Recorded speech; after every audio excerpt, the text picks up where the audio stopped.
సమాచారం కోసం 95 న్యూస్ ఇప్పుడు యాప్ లో మీ ముందుకు వచ్చింది. వెంటనే డౌన్లోడ్ చేసుకుని న్యూస్ అప్డేట్ తెలుసుకోండి. ప్రతి క్షణం ప్రజాక్షేమం కోసం. ప్రిజన్స్ డిపార్ట్మెంట్ అని ఉంది. అసలు ఇక్కడ ఏమేమి ఉంటాయి, జైల్లో ఉండేవి అనేసరికి మనం చాలా ఇంట్రెస్టింగ్ గా లోపలికి వచ్చేసాము. ఎందుకంటే మనం అక్కడ ఏముంటాయో ఎప్పుడు ఏం చూడము. ఒకసారి ఇక్కడ ఉన్న వారితో మాట్లాడేద్దాము. సార్, ఏంటి అసలు ఇక్కడ ఏముంటాయి? ప్రిజన్ డిపార్ట్మెంట్ అంటే ప్రిజన్ డిపార్ట్మెంట్ అంటే జైల్ డిపార్ట్మెంట్. ఖైదీల యొక్క ప్రవర్తన చేంజ్ కావాలని మా డీజీ గారు పెట్టిన ప్రోగ్రామ్ లో ఖైదీలందరూ వర్క్ చేస్తూ ఉంటారు. మాకు ఈ లోపల ఇండస్ట్రీ ఉంటుంది. వాళ్ళని ఖాళీగా ఉంచకుండా వాళ్ళతో వర్క్ చేస్తుంటే వాళ్ళకి ఒక మైండ్ సెట్ చేంజ్ అవుతూ ఉంటుంది.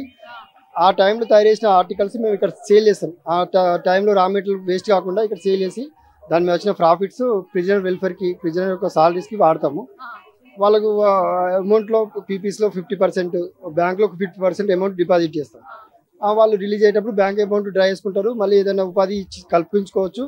ఇక్కడ నేర్చుకున్న స్కిల్స్ తోని మళ్ళీ ఇక్కడ ప్రోగ్రామ్ పెట్టుకోవచ్చు. అంటే ఇప్పుడు వెల్డింగ్ నేర్చుకునే వాళ్ళు ఖైదీలు తయారు చేసినవి మీరు ఫొటోస్ చూడొచ్చు. ఆ ఫొటోస్ లో మీకు లోపల ఇన్సైడ్ లో ఉన్న పిక్చర్స్ కనిపిస్తుంటాయి. వాళ్ళు పనిచేస్తున్నారు చూడండి. వైట్ డ్రెస్, ఇంకా బ్లూ డ్రెస్ ఎందుకు వాడతామంటే వైట్ డ్రెస్ తొందరగా డస్ట్ అయిపోయి వాళ్ళకి ఇబ్బంది అవుతుంది ఉతకడము. సో బ్లూ కలర్ ఇండస్ట్రీలో బ్లూ కలర్ వాడతాం మేము ఖైదీలకి. సో వైట్ కలర్ ఏమో నార్మల్గా రెగ్యులర్ వర్క్స్ అంటే సిస్టమ్ వర్క్స్ కానీ నార్మల్గా ఏదైనా వర్క్ ఉన్న వాళ్ళు చేస్తూ ఉంటారు. మనీ అంతా 50% వాళ్ళకి వెళ్తుందా సార్ ఇప్పుడు తయారు చేసిన వాళ్ళకి? దీని మీద వేజెస్ ఉంటాయి మేడం. ఏదైనా ప్రోడక్ట్ తయారు చేసినప్పుడు దాని మీద వేజెస్ 5 to 10% వేజెస్ ఉంటాయి. ఆ వేజెస్ నుండి వాళ్ళకి ఎంతమంది ప్రిజనర్స్ ఆ రోజు పనిచేస్తారు పర్ డే 100 రూపీస్ ఉంటుంది. ఒకవేళ సెమ్ స్కిల్డ్ కొత్తగా వచ్చిన అతను అయితే సెమ్ స్కిల్డ్కి 50 రూపీస్ పర్ డే ఉంటుంది. ఆ విధంగా వాళ్ళు మినిమం 1500 నుండి మ్యాక్సిమం 9000 వరకు వాళ్ళు ఎర్న్ చేయొచ్చు. సార్, ఇవన్నీ మీరు వాళ్ళకి ట్రైనింగ్ ఇస్తారా? అంటే ఎలా వస్తాయి వాళ్ళకి ఇవన్నీ తయారు చేయడం? మా దగ్గర ప్రెసెంట్ 8 ఫ్యాక్టరీస్ ఉన్నాయి. అంటే దరి unit, final unit, steel unit, ఇంకా కార్పెంటరీ యూనిట్, అలా డిఫరెంట్ యూనిట్స్ ఉన్నాయి 8. దాంట్లో వాళ్ళు ఏంటంటే ప్రతి దానికి ఒక ఇన్స్ట్రక్టర్ ఉంటాడు. వాళ్ళకి రాగానే స్కిల్స్ ఉండవు, వాళ్ళకి నేర్పుతాం అన్నట్టు. నేను ఒక ఇన్స్ట్రక్టర్, నేను కెమిస్ట్. నేను phenyl, hand wash, hand sanitizer, glass toilet నేను నేర్పుతాను. నేర్పిన తర్వాత వాళ్ళు ఒక 1 week 2 weeks నేర్చేసుకుంటారు. సో వాళ్ళకి ఒక హెడ్ ఉంటారు. వాళ్ళ హ్యాండ్ ఓవర్ ఆధ్వర్యంలో జరుగుతూ ఉంటాయి. నేను కూడా అక్కడ అబ్జర్వ్ చేస్తాను. సార్, మీరు అక్కడ అబ్జర్వ్ చేస్తూ ఉంటారు కాబట్టి అడుగుతున్నాను. యాక్చువల్ గా అంటే ఖైదీలు అనేసరికి కొంచెం డిప్రెస్డ్ గా ఉంటారు. అలాంటి వాళ్ళందరికీ కూడా ఇలా నేర్చుకోవడానికి అది వీలవుతుందా? వాళ్ళు ముందుకు వస్తారా ఇలా నేర్చుకోవడానికి? సో ఇది కంపల్సరీ వాళ్ళు చెయ్యాలా? జైల్లో ఉన్న వాళ్ళ ఇంట్రెస్ట్ ని బట్టి? అయితే మనకి కోర్టు జడ్జిమెంట్ లో ఉంటుంది, కంపల్సరీ చెయ్యాలా వద్దా అనేది జడ్జిమెంట్ లో ఉంటుంది. ఆ జడ్జిమెంట్ ప్రకారం మా సూపరింటెండెంట్ వాళ్ళు వర్క్ అలాట్మెంట్ చేస్తారు. ఆ రోజు వర్క్ అలాట్మెంట్ రోజు అందరు ఇన్స్ట్రక్టర్స్ ఉంటారు. సో వాళ్ళు ఏ ఫ్యాక్టరీకి సూటబుల్ అవుతారో సార్ డిసైడ్ చేసేసి ఫ్యాక్టరీ పంపిస్తారు. ఫ్యాక్టరీ లేదు తోట వర్క్ చేస్తాడు, వ్యవసాయం చేస్తే తోట వర్క్కి, లేదు సిస్టమ్ వర్క్ వచ్చు, కొంచెం స్కూల్ చదువుకోవాలని స్కూల్కి పంపిస్తారు. కుకింగ్ వచ్చు, కుకింగ్ అంటే కిచెన్కి పంపిస్తారు. అట్లా ఒక కేటగిరీ వైజ్ అబ్జర్వ్ చేస్తారు. బార్బర్ వచ్చు, సేలూన్కి పంపించేస్తారు.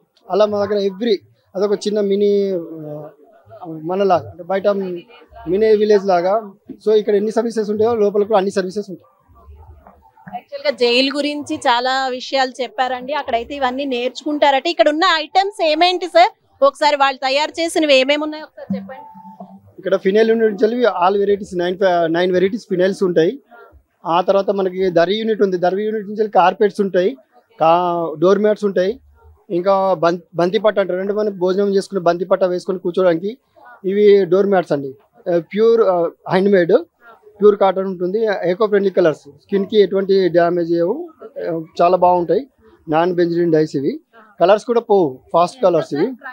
ఇది ప్రైస్ బయట కంపేర్ చేసుకుంటే బయట 250 రూపీస్ ఉంటుంది, 133 ఉంటుంది. నియర్లీ 40 to 50% రేట్ తక్కువ ఉంటుంది, క్వాలిటీ ఎక్కువ ఉంటుంది. ఇది ఒక్కొక్కటి వచ్చేసి 5 to 6 years ఈజీగా మనీకి ఉంటుంది డోర్ మ్యాట్స్, ఎందుకంటే మనం ప్రతిరోజు వాడతాం కాబట్టి. ఇవి కార్పెట్స్ అండి. ఇవి కార్పెట్స్ 20-30 years కస్టమర్స్ ఉన్నారు మాకు. ఈ రోజు తీసుకున్న కస్టమర్స్ వాళ్ళ మనవాళ్ళు వచ్చి మా దగ్గర పర్చేజ్ చేస్తూ ఉంటారు. సో అట్లా మా జైల్ బయట అవుట్లెట్ ఉంది. అవుట్లెట్ దగ్గర పర్చేజ్, చెర్లపల్లి జైలు దగ్గర అవుట్లెట్ ఉంది, జైలు బయట ఉంటుంది. ఇవన్నీ కూడా చెర్లపల్లి జైల్లో చేసిన ఐటమ్స్, వేరే జైల్లో కూడా ఇక్కడ ప్రెజెంట్ అయితే 3 జైల్స్ జాయిన్ అయ్యాము. ప్రిజన్ అగ్రికల్చర్ కాలనీ అని PSC jail, open air jail అది. ఇంకొకటి చెర్లపల్లి సెంట్రల్ జైల్, ఇది క్లోజ్డ్ జైల్, హైటెక్ జైల్ కూడా అంటారు తెలంగాణ. ఇంకొకటి స్పెషల్ ఉమెన్ ప్రిజన్ డిపార్ట్మెంట్, అంటే లేడీస్ జైలు వాళ్ళు కూడా ఉన్నారు. లేడీస్ వాళ్ళు అల్లికలు అవి చేస్తూ ఉంటారు, చిన్న చిన్న బొమ్మలు, chutneys, candles, different caps, foot tray covers, వాళ్ళకు హ్యాండ్ బ్యాగ్స్, జూట్ బ్యాగ్స్, అట్లా వాళ్ళకు తోచినంత వాళ్ళు చేస్తూ ఉంటున్నారు. ఇవి బెడ్షీట్స్ అండి. వీవింగ్ యూనిట్ ఉంది మన దగ్గర. వీవింగ్ యూనిట్ లో double cot bedsheet with pillow cover ఉంది, వితౌట్ పిల్లో కవర్ ఉంది. ఇది 590 rupees with pillow cover, without pillow cover 470. Bombay Dyeing వాళ్ళది విత్ పిల్లో కవర్ వచ్చేసి 1000 అలా ఉంటుంది. ప్లస్ బాంబే డైయింగ్ వాళ్ళు ఏ కలర్స్ వాడతారో అవే కలర్స్ వాడతామో అదే కాటన్ ఉంటుంది అలా. ఓకే, ఇప్పుడైతే చాలా బాగా చెప్పారు. ఇక్కడ 3 జైలు నుంచి 3 ప్రిజన్ నుంచి చాలా మంది ఖైదీలు చేసిన ఐటమ్స్ అట నాకైతే చాలా బాగా నచ్చింది. ఇక్కడైతే కస్టమర్స్ ఉన్నారు, ఆవిడతో మాట్లాడాలి. ఎలా ఉంటుంది మేడం? క్వాలిటీ బాగుంటది. మేము ఎప్పుడైనా వచ్చి తీసుకుపోతాం. టవల్స్ ఇవి అన్ని బెడ్ షీట్స్ తీసుకోవడానికి వచ్చారు ఇప్పుడు. నేను towels first towels big size ఉంటది, ఫుల్ కాటన్ ఉంటది, బాగుంటది. ఇక్కడ మెయిన్ ఉంటది కదా, అది మంచిగా ఉంటది. ఈ బెడ్షీట్ కూడా బాగుంటది. ఎప్పుడైనా తప్పక నీ షాప్ లో వచ్చిపోతాం. మీరు ప్రతి ఇయర్ వస్తుంటారు? ఇయర్ వస్తూనే ఉంటాం మేము. మా పిల్లలకి కూడా ఇదే అలవాటు అయిపోయింది, అది టవల్స్ గివల్స్ అని. ఇంకా బాబులు కూడా అన్ని మంచిగా చూపిస్తారు.